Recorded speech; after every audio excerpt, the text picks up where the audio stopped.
सखी सहेली।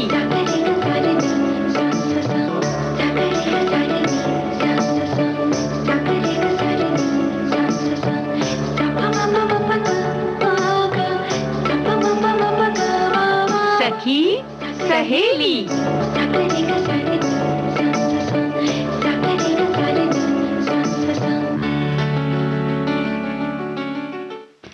सभी सखियों को राजुल का और रेणु चतुर्वेदी का नमस्कार। राजुल, तुम जान गई कि तुम हमारी जान हो। और ये बात हमारी सखियां अभी जान गई हैं। तो ये जो जान जान जान वाली बात है वो हम इसलिए कर रहे हैं क्योंकि आज क्योंकि जॉन जॉनी जनार्दन वाली कोई बात नहीं करने ऐसा वाली नहीं है। नहीं करेंगे ना। जॉन जॉनी जनार्दन से कैसे हम फिर हरी बन जाते हैं, कुछ इस तरीके की बातें हैं। और एक बात और है कि पहले ये बता रहे थे क्योंकि गीत मंजरी का आज का हमारा विषय है। मैं तो आपको भटका रही थी उधर से। चलिए अच्छा बता दीजिए। यमक अलंकार। तो भाई ये जो जान जान वाली जो बात है वो आप जान गए हैं, अब तो समझ जाएंगे। वहीं हम आज बात करेंगे भगिनी निवेदिता के बारे में, जिनकी आज जन्म जयंती है।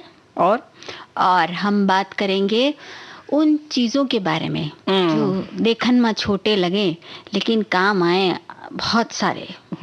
काम करें गुरु, तो मतलब बड़े काम के छोटे सामान जो हैं वो हमारी रसोई घर या कहें कि घर में किस तरह से सहायक होते हैं और कैसे हम इनको इसका सही इस्तेमाल कर सकते हैं, है ना।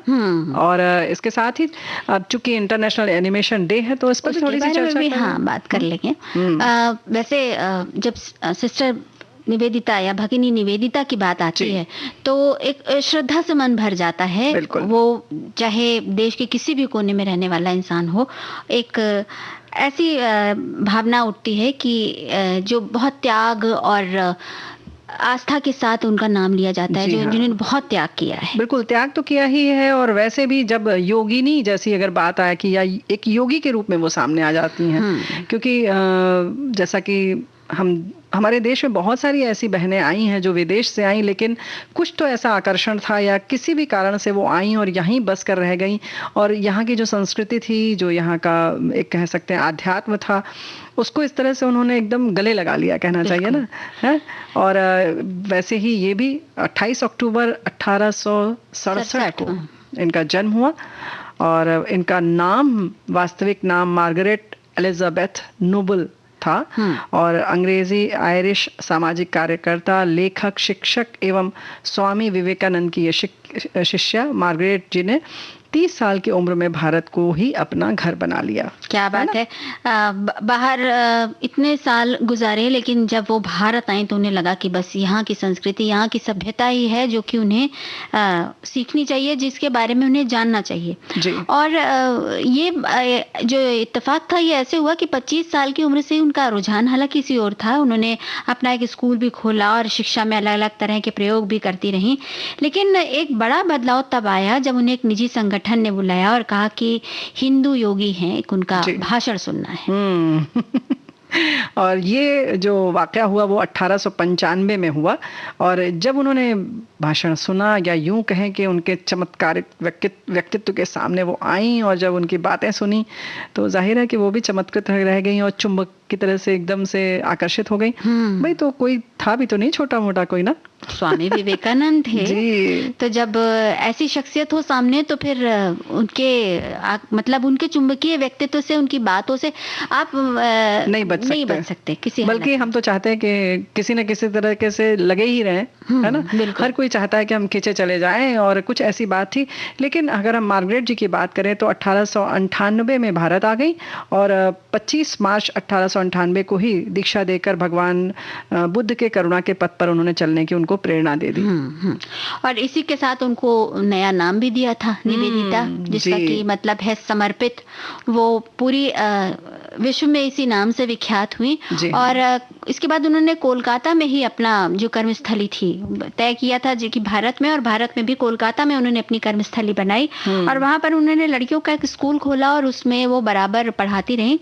और बराबर लड़कियों को जो उस समय की कुरीतियां थी स्त्री समाज में, उनको दूर करने पर बराबर वो जोर देती रही। और वैसे भी स्वामी विवेकानंद ने जब इनसे मिले तो समझ गए थे कि ये भारत में हमारी बहनों के उत्थान के लिए बहुत कुछ कर सकती हैं। और जो जज्बा है वो देखो पता चल जाता है। जब भी वैसे कुछ करना हो, जैसे इनकी भी जीवनी अगर हम देखें तो बहुत कम उम्र में पिता नहीं रहे और उन्होंने संघर्ष किया, लेकिन जिस तरह से संघर्ष करके कोई कहते हैं ना तप के सोना जो है सोना बनता है, तो वैसे ही कुछ निखार आता है। और ये जो इस तरीके के व्यक्तित्व हैं हमारे सामने आते हैं और समाज में हमें सबको प्रेरणा देते हैं और समाज को एक नई राह दिखाते हैं, दिशा देते हैं ना। तो जब भी उनके बारे में बात करते हैं या उन्हें याद करते हैं तो एक नई तरह की ऊर्जा मिलती है और मन श्रद्धा से भर जाता है। बिल्कुल। हर जगह हर कहीं पे है हाँ उसी कानून,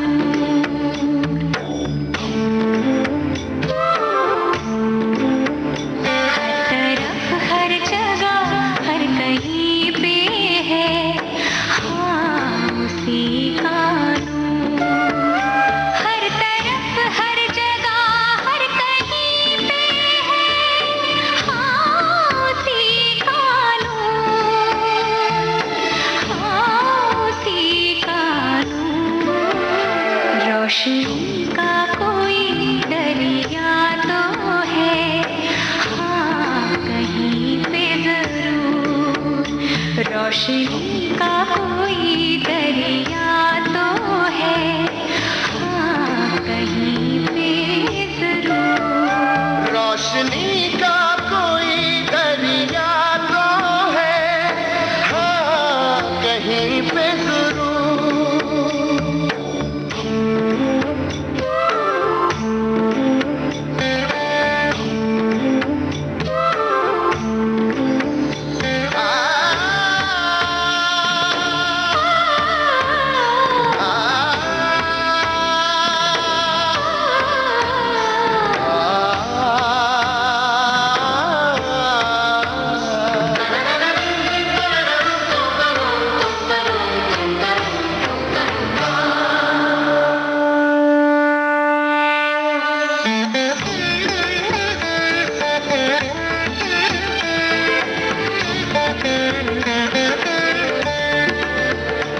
ये आसमां ये ज़मीं चांद और सूरज क्या बना सका है कभी कोई भी कुदरत, क्या बना सका है कभी कोई भी कुदरत।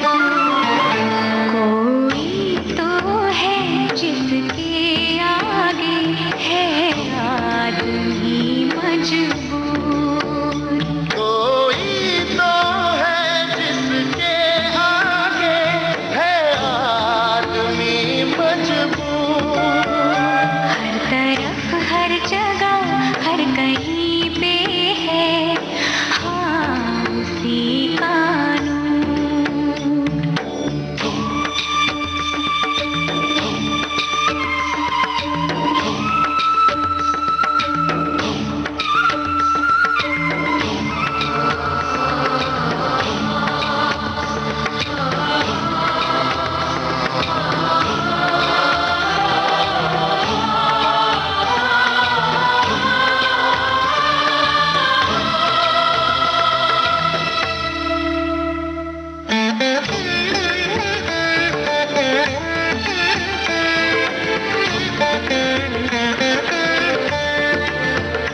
इंसान जब कोई है राह से भटका, किसने दिखा दिया उसको सही रास्ता, किसने दिखा दिया उसको सही रास्ता। कोई तो है जो करता है मुश्किल हमारी दूर, कोई तो है जो करता है मुश्किल हमारी दूर, हर तरफ हर जगह हर कहीं पे है हाँ उसी कानून, रोशनी का कोई दरिया तो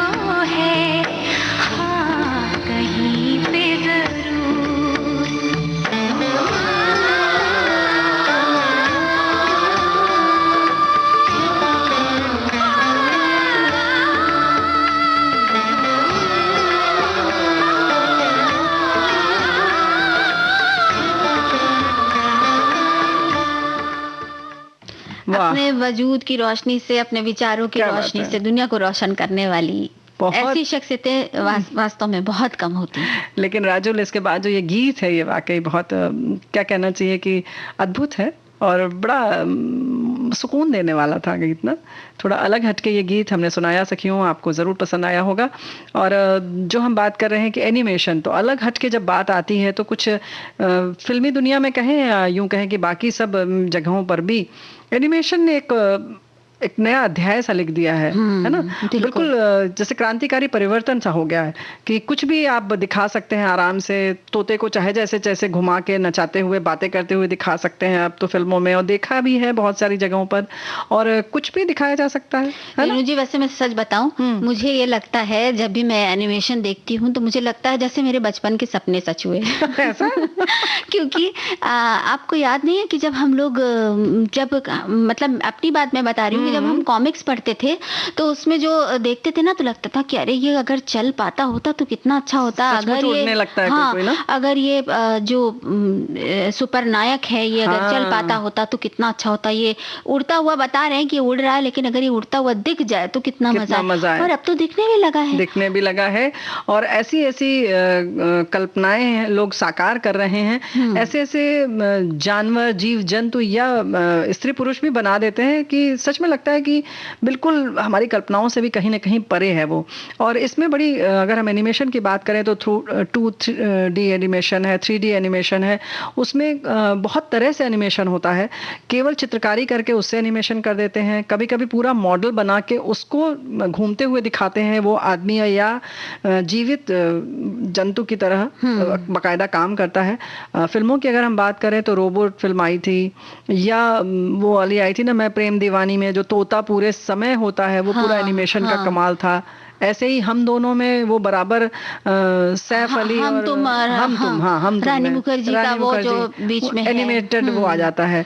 तो आजकल एनिमेशन में बहुत काम हो रहा है और बहुत सुंदर तरीके से प्रभाव उसमें दिखाया जाता है, प्रभाव पैदा किया जाता है, दिखाया जाता है।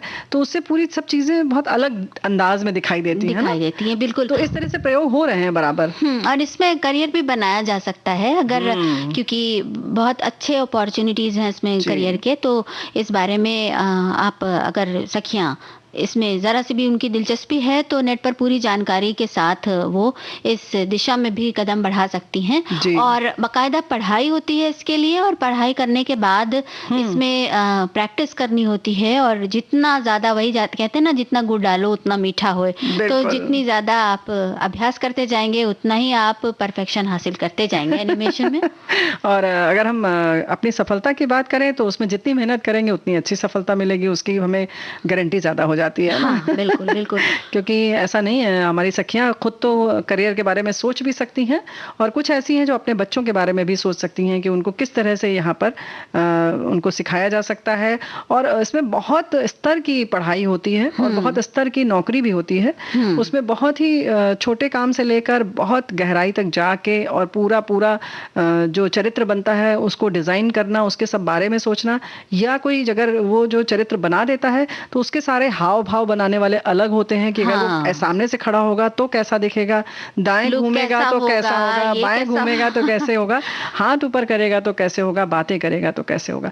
ये सारी चीजें उसमें बहुत विस्तृत हैं और अभी हमें लग रहा है कि आगे भी काम होता जा रहा है और इसका तो और आनंद ही आएगा। दिलचस्प है ये दुनिया एनिमेशन की, उतनी दिलचस्प है जितनी दिलचस्प आपको किताबों में पढ़कर लगती होगी या पर्दे पर देखकर लगती होगी, उतना ही दिलचस्प इन्हें बनाना भी है। क्योंकि कई लोगों को देखा है जो कि एनिमेशन के काम से जुड़े हैं तो वो इस तरह से अपने काम में जुड़े रहते हैं साधक की तरह, कि लगता है कि इन्हें होश ही नहीं है, न खाने का होश न पीने का होश। जो अपना एक प्रोजेक्ट है उसको शुरू किया तो उसमें जुट गए हैं तो जुटे ही हैं। ये तो कला में है, कला ऐसी ही होती है राजू।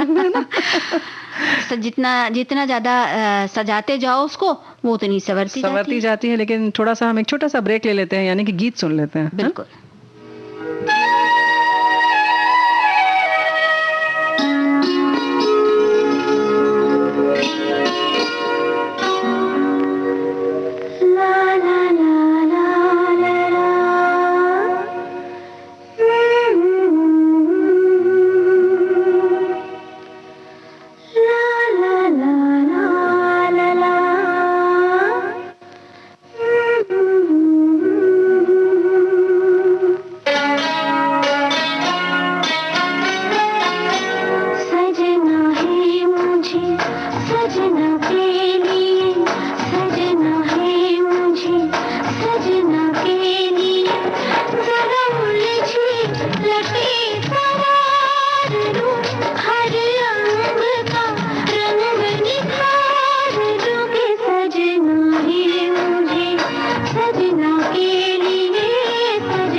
सजना के लिए।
भाई सजना सजना दो तरह के सजना हो गए। ऐसा सजना है मुझे सजना के लिए।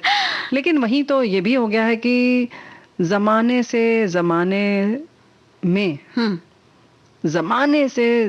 में उम्मीद लगाए बैठे हैं, बाकी तो एक जमाना हो गया जमाने की बेवफाई को। वाह वाह वाह वाह, क्या खूब लिखा है। बहुत सुंदर लिखा है, बिल्कुल क्या बात है। तो हमारे श्रोता तो भाई बिल्कुल हमें लगता है कि 2 कदम आगे ही चलते हैं। 2 कदम बिल्कुल चलते हैं, और इसीलिए जब जैसे ही हमारे किसी उसकी बात होती है तो उनके जो जवाब आता है वो रेणु जी इतना तर्क संगत और इतना सही होता है कि दाद मुंह से बरबस निकल आती कि वाह क्या बात है। जैसे हमने यमक अलंकार की बात की और फट से हमारे एक श्रोता ने उदाहरण पेश कर दिया और बड़ा सटीक उदाहरण पेश किया। तो ऐसे जमने जमाने की बात है तो भाई क्या हुआ, दही जमा लीजिए वो तो भाई जमाना हो हमने तो गया। जमाने से नहीं जमाई है। वैसे तुम बहुत जम रही हो। क्या बात है, हैं? यहाँ पर तो बहुत जमजम हो गया है। जमजम हो गया है, लेकिन आबे जमजम जो होता है वो थोड़ा अलग होता है। अलग होता है बिल्कुल। तो ये इस तरह के जो शब्द हैं, कई शब्द हैं, जी। वो हम अपने दैनंदिन जीवन में भी इस्तेमाल करते हैं। बिल्कुल। और उनके इस्तेमाल के साथ जो जिंदगी में एक वो कहते हैं ना, एक बहार सी आती है। हाँ, और जैसे अभी इन्होंने लिखा ना ज़माने के बारे में, तो वाकई बड़ा खूबसूरत तरीके से लिखा है कि ज़माने में ज़माने से उम्मीद लगाए बैठा हूँ। तो मतलब कितना, एक कहने के लिए ज़माना 2 बार हमने इस्तेमाल कर लिया इन्होंने, और लेकिन बड़ी मतलब पूरे लाइन का जो कहना चाहिए खूबसूरती ही बदल गई, है ना। और एक सामान्य तरीके से भी लिखा जा सकता है, लेकिन जब इस तरह से कुछ अलंकार का इस्तेमाल किया जाता है तो जाहिर है कि भाषा बहुत समृद्ध हो जाती है, या हमारे बोलने का जो अंदाज है उसका अंदाज बदल जाता है। बिल्कुल बिल्कुल। एक हमेशा एक वो शेर सा है, वो याद आता है, तेरे दस्ते हिनाई को जो पहुंची मैंने भेजी थी, वो पहुंची, घर जो पहुंची हो तो लिख भेजो कि पहुंची है। और जो पहुंची, जो भेजी तो वो पहुंचे तक न पहुंची है। हाँ। ये भी है, कलाई तक न पहुंची है, पहुंची तक न पहुंची है, क्योंकि वो पैर की ही बात है। हाँ हाँ। तो वो पहुंची तक न पहुंची है, तो ये भी बात है। तो वही अंदाज की जब बात आ रही है, तो अंदाज़े बयां भी कुछ अच्छा रहता है, और अंदाज़े बयां, अंदाज से नमक भी डाला जाता है, और वहीं किसी के बोलने का अंदाज भी कुछ अलग होता है। तो इस तरह से अंदाज का भी इस्तेमाल एक ही शब्द के साथ हम लोग अलग अलग कर लेते हैं। और बहुत, अगर हम सबसे सरल और आसान शब्दों की अगर बात करें, तो भाई खाना बनाना, खाना खाना, खाना खाना, खाना खाना, गाना गाना, गाना गाना। लेकिन जब अंदाज की बात आ रही है और हम घर गृहस्थी की भी बात कर रहे हैं राजुल, तो जैसे हमने कहा ना कि बहुत छोटी छोटी चीजें होती हैं, होती बड़े काम की हैं। तो जब हम जैसे कि घी लगाते हैं पराठे में, या अपनी चपाती में जब ऊपर से घी लगाते हैं, जो परत लगाने के लिए, या यूं कहे रोटी आपकी जब फुलका फूल जाता है उसके बाद जब लगाना होता है, तो एक छोटा सा यंत्र आता है, और जिसमें कि रेशे जैसे होते हैं, प्लास्टिक का भी आता है, कुछ जो होता ब्रश आता है, वहीं कुछ उसमें आजकल धागे लगे हुए भी आते हैं। तो वो एक छोटा सा ब्रश आता है, हमने भी अभी तक नहीं खरीदा है, खरीद लेना चाहिए, क्योंकि उससे बहुत आसानी से एक रस साथ सब जगह घी तेल लग जाता है। तो या तो आप पराठे जैसे तवे पर बना रही हो तो आपको लगाना हो, या डोसा बनाने के लिए आप तवे पर आपको घी पूरे में लगाना है, तेल लगाना है, तो उसके लिए भी ब्रश आता है, उसको ग्रीसिंग कर लेते हैं जैसे कहते हैं, है ना। तो बड़े छोटे हर साइज के आते हैं, तो इसको खरीद लेना चाहिए। ये हम एक सुझाव दे रहे हैं बस, क्योंकि ये बड़े काम की चीजें हैं जिनको अपने, अगर हम घर में इस्तेमाल करने के लिए अगर हम रख लेंगे, अपने आसपास रख लेंगे, तो जिंदगी जो है वो सुचारू रूप से चलने के साथ साथ बहुत आसान भी बन जाती है। आसान भी बन जाएगी, और उसके साथ जो हम काम कर रहे हैं वो बहुत अच्छी, उत्तम क्वालिटी का होगा, अच्छी उसकी गुणवत्ता भी अच्छी होगी। जैसे हम ये तेल लगाने की बात करें, हम चाहे पराठे में अगर हमें परत लगानी है, तो भी जब हम चम्मच से लगाते हैं तो एक जगह हम जहाँ डालते हैं वहाँ ज्यादा पड़ता है, फिर हम उसको फैलाते हैं चम्मच से, और हाथ से फैलाते हैं कई बार। अगर बहुत अच्छी तरह फैलाने के चक्कर में है तो फिर उसको हाथ से फैलाते हैं, और वो हाथ से फैलता है, उसके बाद फिर उसी हाथ से हम डिब्बा छू देते हैं, फिर उसको साफ करना, मतलब काम बढ़ा लेते हैं। और जो हमने फिर जो कहा कि काम जो पराठे में हमारे एक सा लगना था तेल या घी, वो उतने सुंदरता से, उतनी अच्छी तरह से नहीं लगता जितना कि आप उस ब्रश से लगाएंगी तो अच्छे से लग जाएगा, बिल्कुल एक सा लगेगा। और कभी कभी तो उंगली से जब हम लगाते हैं तो ज्यादा भी लग जाता है, इसमें आप बहुत कम भी लगा सकती हैं और ज्यादा लगाना चाहे तो लगाएं, बिल्कुल। तो इस तरह से चीजें आपके अपने काबू में रहती हैं। और वहीं एक छोटी सी और चीज है, जैसे हर साइज का आप चम्मच रखना चाहती हैं, मसालेदान में छोटा रखना है, चीनी में थोड़ा बड़ा रखना है, चाय की पत्ती में थोड़ा छोटा रखना है, किसी में लंबी डंडी का चाहिए, हाँ, और किसी में कम वाला, छोटा वाला चाहिए। तो इसके लिए अक्सर हम खरीदते नहीं हैं, खरीद लीजिए, काम चलाते हैं। तो ये भी बहुत काम की चीजें हो जाती हैं। जैसे कई बार रेणु जी, जब आप वो बनाती हैं, जो पना बनाती हैं, या शरबत बनाते हैं, या कुछ आम का दही का जो बनाते हैं, मठा जैसा बनाते हैं, छाछ बनाते हैं, तो उसको बनाने के लिए जब हम उसमें मिलाते हैं, नमक वगैरह मिलाते हैं, तो उसको चाहिए होता है कि एक बड़ा चम्मच हो जिसको मिला भी लिया जाए और एक बार चक्कर भी देख लिया जाए। तो अक्सर उसके लिए नहीं मिलता है बड़ा चम्मच। तो ये इस तरह की छोटी छोटी चीजें रख सकते हैं। और भी चीजें अभी रेणु जी ने बताई हैं मुझे, और हम दोनों उस बारे में बात करेंगे, लेकिन एक गाना सुन लिया जाए।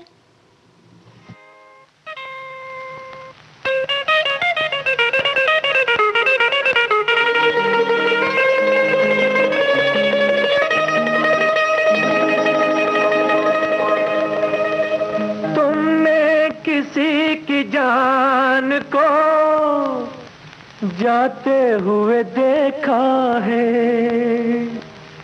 वो देखो मुझसे रूठ कर मेरी जान जा रही है, वो देखो मुझसे रूठ कर मेरी जान जा रही है। तुमने किसी की जान को जाते हुए देखा है, वो देखो मुझसे रूठ कर मेरी जान जा रही है, वो देखो मुझसे रूठ कर मेरी जान जा रही है।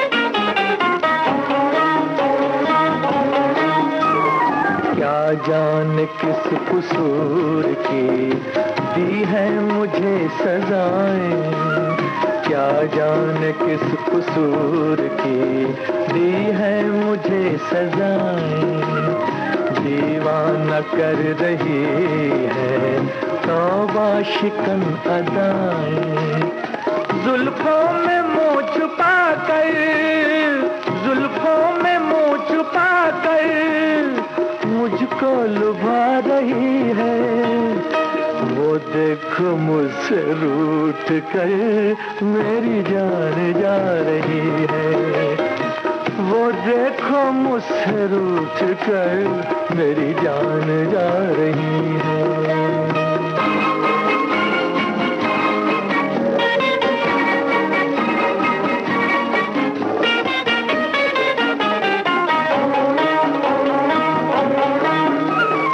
मस्ती भरी घटाओ अब जाके रोक लो तुम, मस्ती भरी घटाओ अब जाके रोक लो तुमको मेरी पसंद है समझा के रोक लो तुम, उसकी जुदाई दिल पर, उसकी जुदाई दिल पर नश्तर चला रही है, वो देखो मुझसे रूठ कर मेरी जान जा रही है। तुमने किसी की जान को जाते हुए देखा है, वो देखो मुझसे रूठ कर मेरी जान जा रही है, वो देखो मुझसे रूठ कर मेरी जान जा रही है, मेरी जान जा रही है। हिंदी फिल्मों में यमक अलंकार के भी उदाहरण हैं भाई। जी हाँ, बिल्कुल। जान जा रही है और जान को जान कहा, और वहीं पर आपकी जिंदगी वाली जान, मतलब जो सांस से आती जाती है वो वाली जान हो गई। तो इस्तेमाल के लिए आप देखिए कि कितनी तरह से आप इस्तेमाल कर सकते हैं एक शब्द को। बिल्कुल। और हम लोग तो बराबर इस बात के बारे में बात कर ही रहे हैं, लेकिन जो हम उपकरणों की बात कर रहे हैं उसकी थोड़ी बात कर लें पहले, फिर तो बात करेंगे ही करेंगे। क्योंकि उपकरणों में जैसे कि अभी इसी के बाद हम अगर बात करें तो कुछ फलों को काटने के लिए अलग अलग उपकरण आते हैं। जैसे कि सेब काटने के लिए सिर्फ एक बार आप उसका सेब वाले रखें और बस एक बार आपको खच्चे से ऐसे करना होगा और कट जाएंगे, सारी फांके अलग हो जाएंगी, बीज की बीज गोल अलग हो जाएगी। तो और वैसे ही जैसे कि पिज़्ज़ा काटने के लिए कटर आता है, वो अगर आप रख लेंगी तो पिज़्ज़ा तो कटेगा ही, साथ में जैसे पराठा बना रहे हैं आलू का, तो आपको टिफिन में रखना है तो आपने उसी से 4 कट कर दिए उसको। और अगर कहीं बहुत अच्छा बनाना है तो उससे कट करके और फिर भी घी लगाकर सेकते रहिए, फिर देखिए कितना स्वादिष्ट लाल लाल कुरकुरा कुरकुरा बनेगा। और एक बात तो ये भी है ना रेनू जी कि ये जो आपने बताना, ये सैलेड वैलेड अगर आप सजा रहे हैं, प्लेट पर रख रहे हैं, तो उसमें काटने में बहुत अच्छा काम आएगा। बहुत सुंदर सुंदर रंग आता है, मतलब तरीके से कट जाता है। वहीं सलाद वगैरह काटने के लिए भी बहुत ही तेज वाली जो आती हैं, उनमें भी कुछ कुछ आजकल अलग अलग तरीके के नोजल वाली भी चाकू आती है और बहुत सारे और भी उपकरण आते हैं जो कि बहुत खूबसूरती से तराश कर फलों को, सब्जियों को मतलब सजावट के लिए बनाया जाता है, और उससे बहुत सुंदर सुंदर आप उसमें भी कलाकृति कर सकती हैं और आप सैलेड सजा सकती हैं। और चाकू आती है इस तरह। हाँ, और अच्छी बात ये है कि ये जो चाकू होते हैं, मान सकते हैं कि आपके पास वो कलाकारी हो कि आप उनको ऐसे काट पाते हो कि वो सुंदर ढंग से कट जाएं, लेकिन जो ये विशिष्ट तरह के चाकू होते हैं उनकी खासियत ये होती है कि उनसे जो छिलके छिलका उतारा जाता है वो इतना मोटा नहीं होता कि सारा उनका न्यूट्रिशन जो है वो निकाल ले जाए। जी जी। तो मतलब वही हमारा कहने का मतलब है कि जो ये छोटी छोटी चीजें, जैसे आइसक्रीम के लिए गोल अगर आपको स्कूप जैसा निकालना है, जो बाजार में जैसे गोल मिलती है आइसक्रीम लड्डू जैसी, तो वो आप एक खरीद लें तो उसमें क्या गलती है, अच्छा रहेगा, बहुत आसानी से आता है। और बच्चों को भी आप एक बार आपने खरीदा और बार बार आप उसका इस्तेमाल करेंगी तो एक बच्चों को भी लगेगा कि अरे वाह हम तो बाजार में खा रहे हैं। जैसे अक्सर हम ब्रिक लेकर आते हैं और घर में फिर उसको चाकू से काटते हैं, वो मजा नहीं आता, वो मतलब कहना चाहिए ना एक फील नहीं आती। तो एक जो अनुभव और एक महसूस हो कि अच्छा हम बैठे हुए हैं और बस मजा लेने वाली जरा से उसकी बात है स्कूप की आपको चाहिए वो वाला उस तरह का स्पून चाहिए जिससे आप उसको वैसे कट कर सकें। अच्छा हाँ, स्पून की बात आई जो हम गाने के पहले बात करने वाले थे कि हर साइज के हर तरीके के चाकू चम्मच भी चाहिए होते हैं। तो हम अक्सर वही सोचते हैं कि अपने ही चम्मचों में ढूंढते हैं कौन सा लंबा है, कौन सा छोटा है, कौन सा किस डिब्बे में सही आ रहा है। ऐसा मत करिए। हर साइज के अलग अलग तरीके के बिल्कुल कटोरी कलछी जैसे भी कुछ सादे, कुछ स्पून सूप वाले, अलग अलग हर तरह के चम्मच आते हैं। किस चीज में आपको कौन सा चम्मच रखना है ये आप देख लें और खरीद लें। वैसे ही जैसे देशी घी रखने के लिए एक छोटी सी डिबिया आती है, उसी में चम्मच भी रखा होता है ढक्कन के साथ, आराम से बंद हो जाता है, तो उसमें पड़ा रहने दीजिए बस। और जब भी आप कभी मतलब अगर खाना सर्व करते समय ये इस तरह की जो वो होती है डिब्बी, वो बहुत काम आती है कि ना तो आपको इस बात का झंझट रहता है कि कहीं उस पर कुछ कोई कीड़ा ना अंदर चला जाए, धूल मिट्टी ना चली जाए, और वो हमेशा वैसे आप रखी रह सकती हैं और ढकी भी रहती है। एक चम्मच उसके अंदर हमेशा रहता है, नहीं तो आप हर बार उसमें चम्मच नहीं डालें, फिर आपने जब निकाला घी दाल में डाला या रोटी पे लगाया, उसके बाद उस चम्मच को कहाँ रखें, फिर उसको हम मतलब धोने में निकाल देते हैं, तो कहीं ना कहीं घी भी बर्बाद होता है। तो कुछ चीजें ऐसे ही रिफाइंड ऑयल जैसे रखने के लिए एक जो आता है पॉट आता है खास तरह का, उसमें ऊपर से ऐसे टोटी ऐसी लगी रहती है और उससे आराम से तेल निकल जाता है और बहता भी नहीं है। जो अक्सर ऐसा होता है ना कि जो ऑयल रखने के, तेल रखने के जो बर्तन होते हैं, उनको वहां पर जो जहाँ रखे जाते हैं वो बर्तन, वो जगह इतनी चिपचिपी हो जाती है कि उसको साफ करना बड़ा मुश्किल हो जाता है। तो उस तरह की चीजों के लिए भी उस तरह की जो गंदगी है उससे भी बचा जा सकता है अगर आप ये सामान जो ले लें तो ये हाँ। और एक चीज मैं और भी सोचती हूँ रेणु जी अक्सर कि जैसे किचन में हम घर में हो सकता है कि 4-5 कैंचियां हों जी, लेकिन कभी भी हमारे दिमाग में ये बात नहीं आती कि एक कैंची तो किचन को भी चाहिए ना। जी हाँ, बिल्कुल ये बात तो सही हर है। किचन चाहता है एक कैंची बिल्कुल सही कहा। और वो इतना काम आती है कैंची कि पूछिए मत। अक्सर क्या कहेंगे भाई, हम तो यही बताएंगे अपनी जो व्यवहारिक तौर पे जो करते हैं कि हरी मिर्च अगर काटनी है तो हम कैंची से ही काटते हैं। आपके हाथ में भी नहीं लगती और कहीं से वो उसमें जो तीखापन है या जलने लगती है, उसके बाद अगर आपने गलती से उस हाथ को मुंह, गाल या होंठ पर कहीं लगा लिया तो वो जलन होने लगती है, वो भी नहीं होती है। तो एक कैंची जरूर रख लीजिए। ऐसे ही हम अक्सर अपने नाखूनों का बड़ा इस्तेमाल कर लेते हैं रसोई घर में, बताओ क्यों?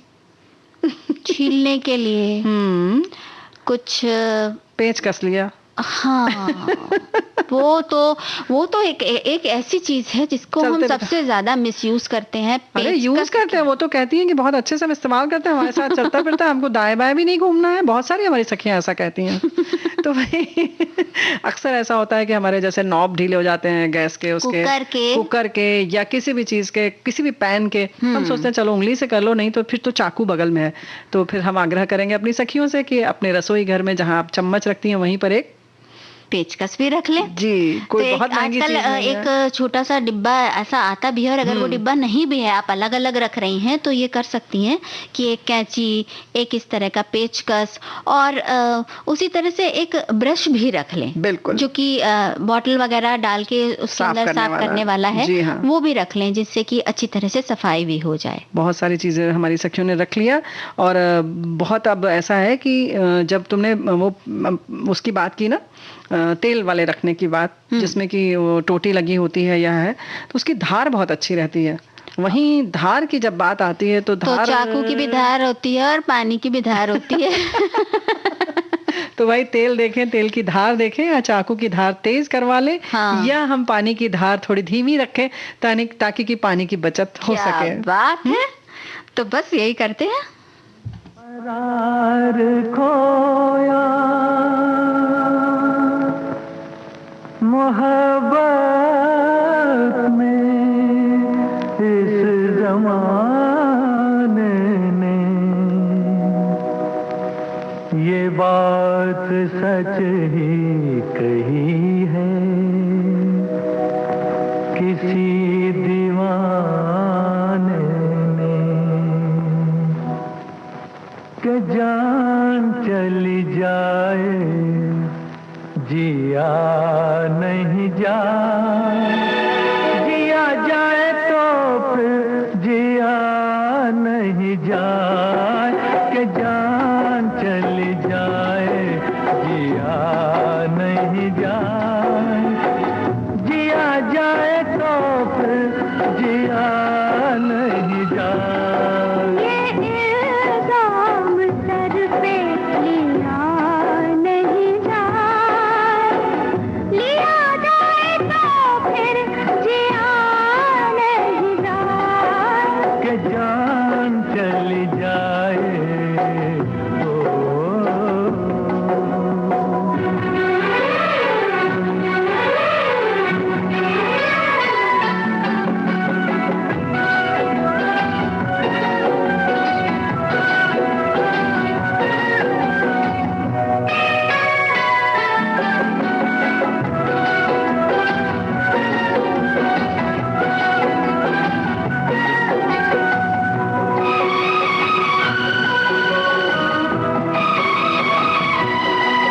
ज़माने में नहीं दीवाना हम सा, ज़माने में नहीं दीवाना हम सा, दीवाना नहीं ये ज़माना हम सा, ये क्या जाने ये क्या समझे ये बातें प्यार की, ये क्या जाने ये क्या समझे ये बातें प्यार की।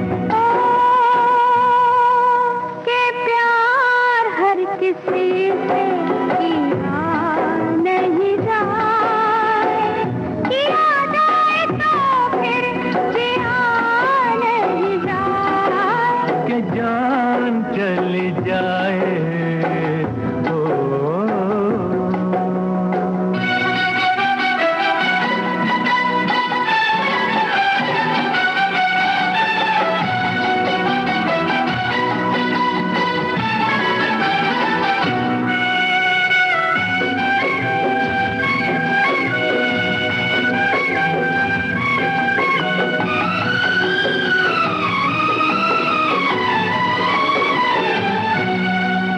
ना आए कभी नींद, ना आया है करार, ना आए कभी नींद, ना आया है करार, हमारी तौबा हम नहीं करेंगे प्यार, बस लाओ दिल हमारा हमको दे दो सनम, बस लाओ दिल हमारा हमको दे दो सनम। ओ,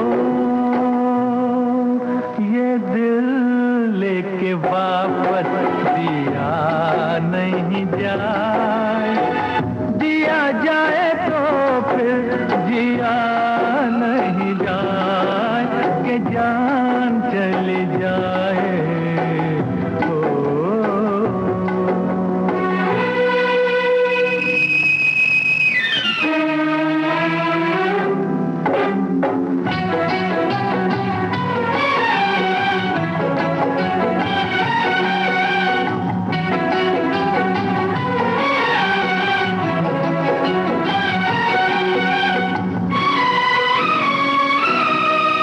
चुरा के नजरे ना देखो तुम ये फूल, चुरा के नजरे ना देखो तुम ये फूल, सुनो ये बेरुखी हमें नहीं कबूल, या हम जाएं या कह दो ये बाहर चली जाए, या हम जाएं या कह दो ये बाहर चली जाए, बाहर चली जाए।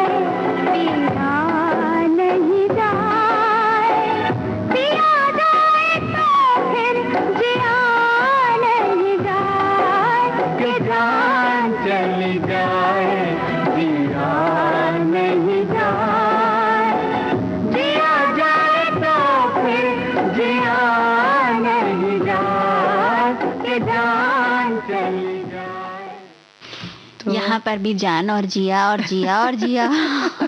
जिया के साथ साथ एक और भी है कि जिया भी नहीं जाता है और जिया भी चला जाता है, और वहीं जीने में बड़ी मुश्किल तो हो जाती है, और वहीं जीना चढ़ा भी जाता है।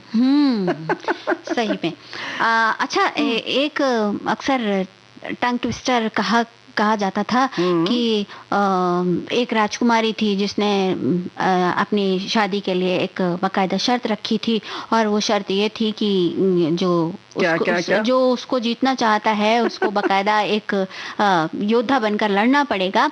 और वो कहती थी हर योद्धा को जब जाती थी, भेजती थी उसको, तो कहते थे कि जीत कर आओगे तो फूलों का हार मिलेगा, अच्छा, और अगर हार मिली तो फिर मेरे दरवाजे से तुम्हें इनकार मिलेगा। क्या बात है। तो भाई हार और हार, यहाँ पर भी उन्होंने दो हार कर लिए थे कि एक यानी जो हार कर आएगा उसे हार नहीं मिलेगा। नहीं मिलेगा, वो पहले से हार लेकर आया है। क्योंकि वो हार लाया, जो हार लेकर आएगा उसे हार नहीं मिलेगा। तो यानी कि जो हार जाता है उसे हार नहीं मिलता है।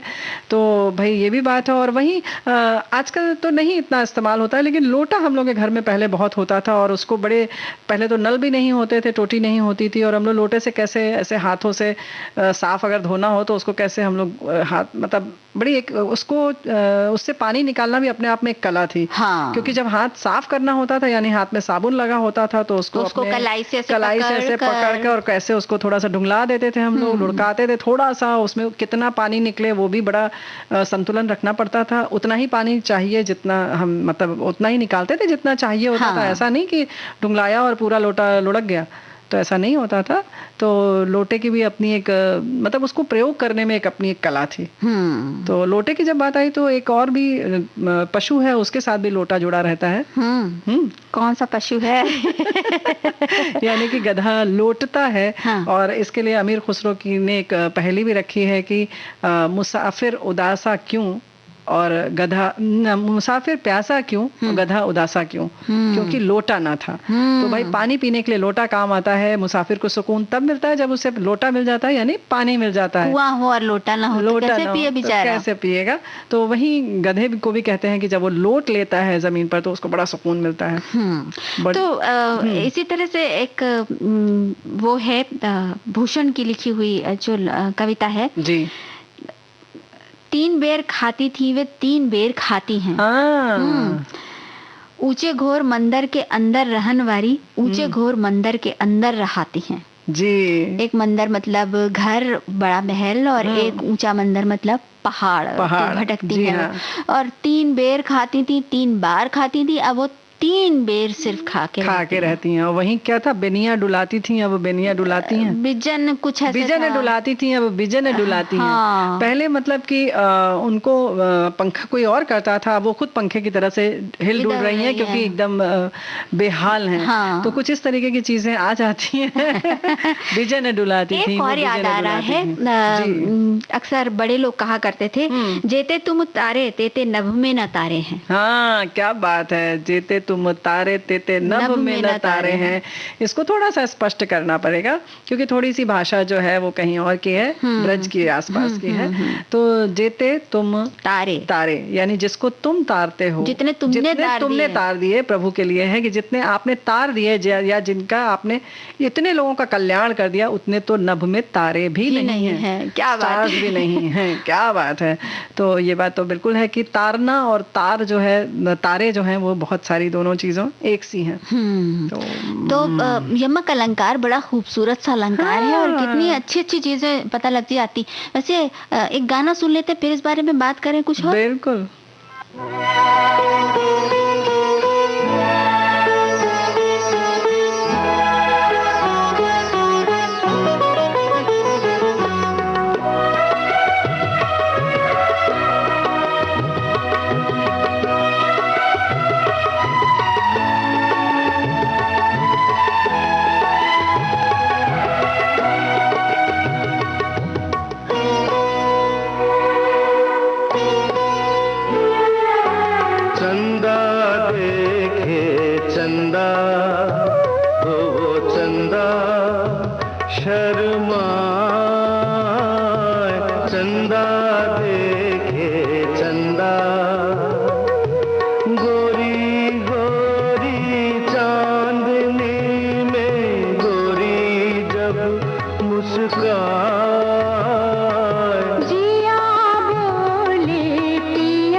तू मुझसे चुरा।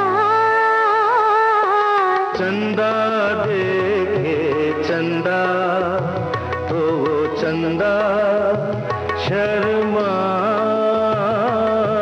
चंदा देखे चंदा।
पागल जी मर जाए। जिया बोले पिया तू ये जिया शर्माए। गोरी गोरी चांदनी में पिया जब मुस्काए। चंदा देखे चंदा तो वो चंदा शर्माए। गोरी गोरी चांद। दो चांदों की बात हो गई है। हमेशा यही होता है, दो चांदों की होती है बातें। एक गीत में और है कि एक तो गगन में होगा दूजा मोरे अंगना, रातों को चोरी चोरी। तो भाई ये सब गाना है, आपने तो बहुत सुंदर गाना याद दिला दिया। अगली बार अपनी सखियों को ये गाना जरूर सुनवाएंगे। लेकिन यहाँ पर जो चांद की बात हुई थी, तो एक चांद तो जो प्रियतमा है उनको कहा जा रहा है, और एक चांद जो आसमान में है। हाँ, तो उन्होंने रातों को चोरी चोरी में भी तो यही है, एक तो गगन में होगा दूजा मोरे अंगना। प्रियतम की बात कर रही थी हमारी सखी उसमें तो। भाई जो है ना, छोटी छोटी बातें जो हमारे दोस्त लोग लिखकर भेजते हैं, वो वाकई बहुत। इन्होंने लिखा है कि बड़े काम का छोटा सामान, जो हम लोगों ने आज रखा है अपने कार्यक्रम में, उसको जो बातें कर रहे हैं उसमें इन्होंने ये भी लिखा है कि मैं तो यही कहूँगा कि कहना चाहता हूँ कि जो लोग जिन्हें छोटा आदमी कहते हैं, वो अक्सर जीवन पथ पर ऐसा काम कर जाते हैं जो बड़े से बड़ा आदमी भी नहीं कर सकता। क्या बात है। बस छोटे बड़े तो शब्द समझने का फेर है। और कहा भी गया है, रहीमन देखी बड़े इनको लघु न दीजिए डारी, जहाँ काम आवे सुई कहा करे तरवारी। क्या बात है, क्या बात है, सही बात है। सुई का काम तो सुई कर सकती है। और यही लाइन जो है ना, ये दो लाइन जो है अंत वाली, ये हमारी एक और सखी ने लिखकर भेजा है ना, जहाँ काम आवे सुई कहा करे तरवारी। हाँ, और एक हमारी सखी है, उन्होंने कला के बारे में जो हम लोगों ने बात की थी, तो किसी भी कला के लिए आवश्यक है, तो उन्होंने छोटी सी कुछ पंक्तियां लिखकर भेजी हैं। आशा का समंदर बन जाए तो संकल्प के बादल बनते ही हैं। अगर इसमें अनुकूल वातावरण जैसा परिश्रम मिल जाए तो सिद्धि की बरसात होनी तय है। जिस बेसब्री के बाद ये बरसात होती है, तो बस जीवन में हरियाली जैसी खुशियां आनी तय है। तो तय तो बहुत सारी चीजें हो जाती हैं, और बहुत सुंदर ये कविता है। और जब हम अगर फेर की बात कह रहे थे अभी ना, कि शब्दों का फेर है, तो ऐसे ही माला फेरने के लिए भी कुछ होता है क्या? हाँ, कनका मन का क्या बता रही थी तुम? माला फेरत जुग गया गया न मन का फेर, कर का मन का डारी दे मन का फेर। जी, क्या बात है। यानी कि मन की जो मोती है उसको घुमाएं, कि हाथ का जो आपका मन का है, मन का यानी मोती, उसका जो हम माला जपते हैं उसके बारे में ये कहा गया है। तो बड़ी खूबसूरत सी ये लाइन है। और जब हम कौन से अलंकार की बात कर रहे हैं आज, यमक अलंकार, तो इसका जो बचपन से दोहा हम लोगों ने पढ़ा है, उसकी तो हम लोगों ने बात ही नहीं की। कनक कनक ते 100 गुनी, माँ दकता अधिकार, या खाए बौराए जग वाह पाए बौराए। तो भाई यहाँ पर जो कनक है उसके बारे में, दोनों कनक का जो मतलब है वो ये है कि कनक एक नशा होता है जिससे, और दूसरा धतूरा और सोना, दोनों की बात की है। तो जिसको एक को पाने से बौरा जाते हैं और एक को पाने से या पाए बौराए जग या खाए बौराए, एक को खाकर बौरा जाते हैं, एक को मिल जाता है तो बौरा जाते हैं। तो दोनों स्थिति में बौराना जो है वो अलग तरीके से है, और वहीं कनक की जो शब्द का जो प्रयोग है ये बिल्कुल कह सकते हैं ना कि इसकी पहचान है, दोनों एक दूसरे का पर्याय बन गए हैं। अगर यमक अलंकार आया तो बस हम कनक कनकते सौगुनी ही बोलते हैं, जबान पर वही आता है, और बड़ी आसानी से याद भी हो गया था रेणु जी। जब मैंने पहली बार इसे याद किया था तो बहुत आसानी से। भैया तुमको याद हुआ होगा, हमको तो नहीं याद होता है, अब सब याद आ रहा है, जब कार्यक्रम करना होता है तो सब याद आ जाता है। लेकिन फिलहाल एक गीत और सुन लेते हैं। हाँ।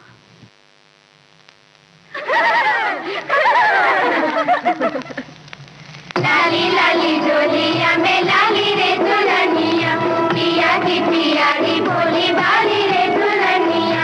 लाली लाली डोलिया में लाली रे दुल्हनिया, मीठे बहन तीखे नैनो वाली रे दुल्हनिया। लाली लाली डोलिया में लाली रे दुल्हनिया, पिया की पियारी भोली भाली रे दुल्हनिया।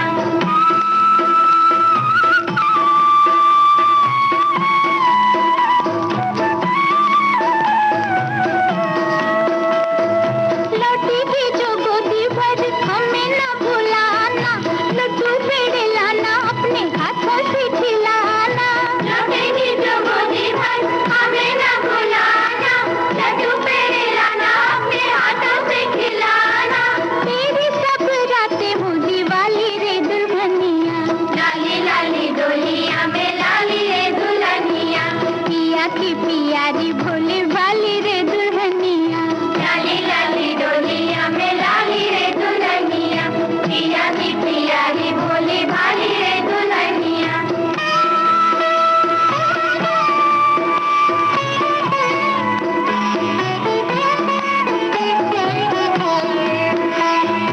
दूल्हे राजा रखना जतन से दुल्हन को, कभी ना दुखाना तुम गोरिया के मन को।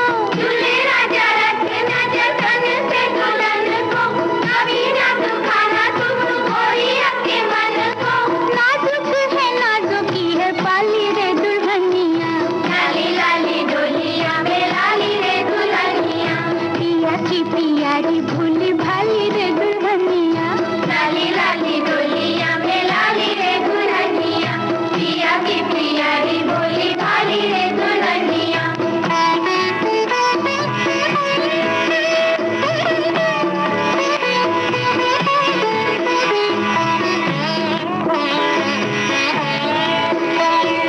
मन मुस्काए दोनों मुखड़ा छुपाए, भेद ना खोले ना तो बोले बतियाए।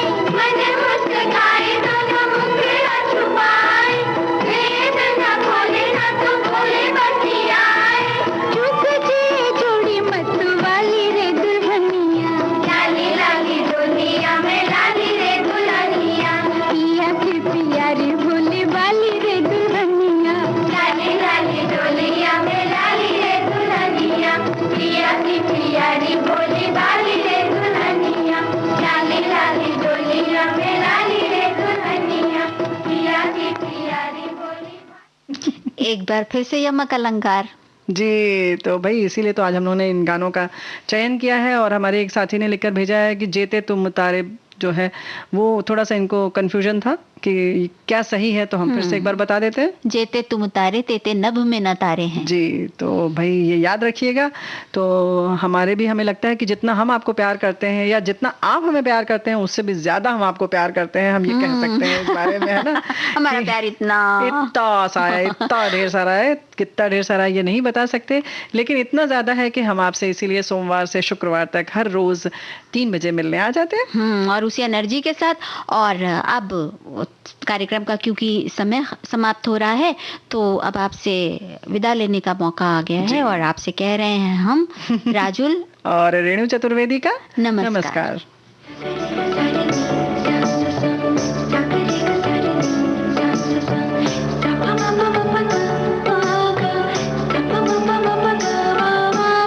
सखी सहेली